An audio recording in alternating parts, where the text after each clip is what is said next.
Beets are super easy to grow, and in the garden, they do really well with near freezing temperatures. Plus, they last forever in your kitchen or outside.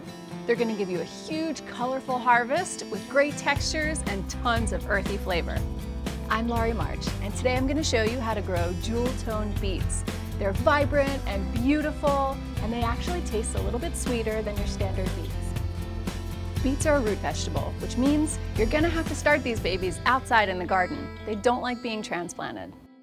So these guys have a hard little shell, which means the best way to get them going is to pre-soak them in a wet paper towel overnight. This gives the seed a chance to break through that hard shell, and soaking it really triggers the seed to let it know it's time to grow.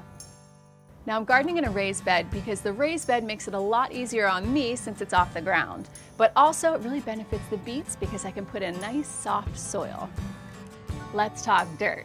In my garden, I'm using compost, vermiculite, and peat moss.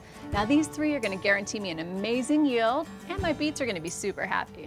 I'm using a pencil to plant my beet seeds about a ½ inch down in the soil. They go about 3 to 4 inches apart, which is the proper spacing for beets. That way I can thin them out later.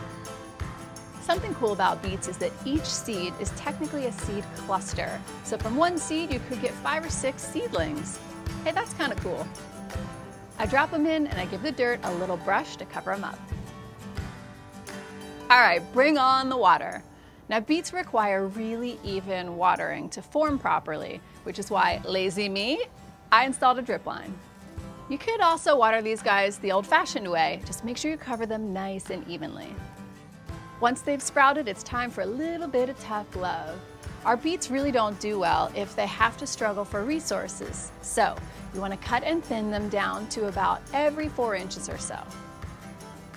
Other than that, I just pick off any unhealthy leaves to keep my beet plants thriving. After about 6 or 7 weeks, these little babies will be ready. And I can tell because their little shoulders will stick up out of the dirt.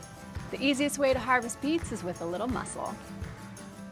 I love it. Now I have a basket full of delicious and beautiful beets.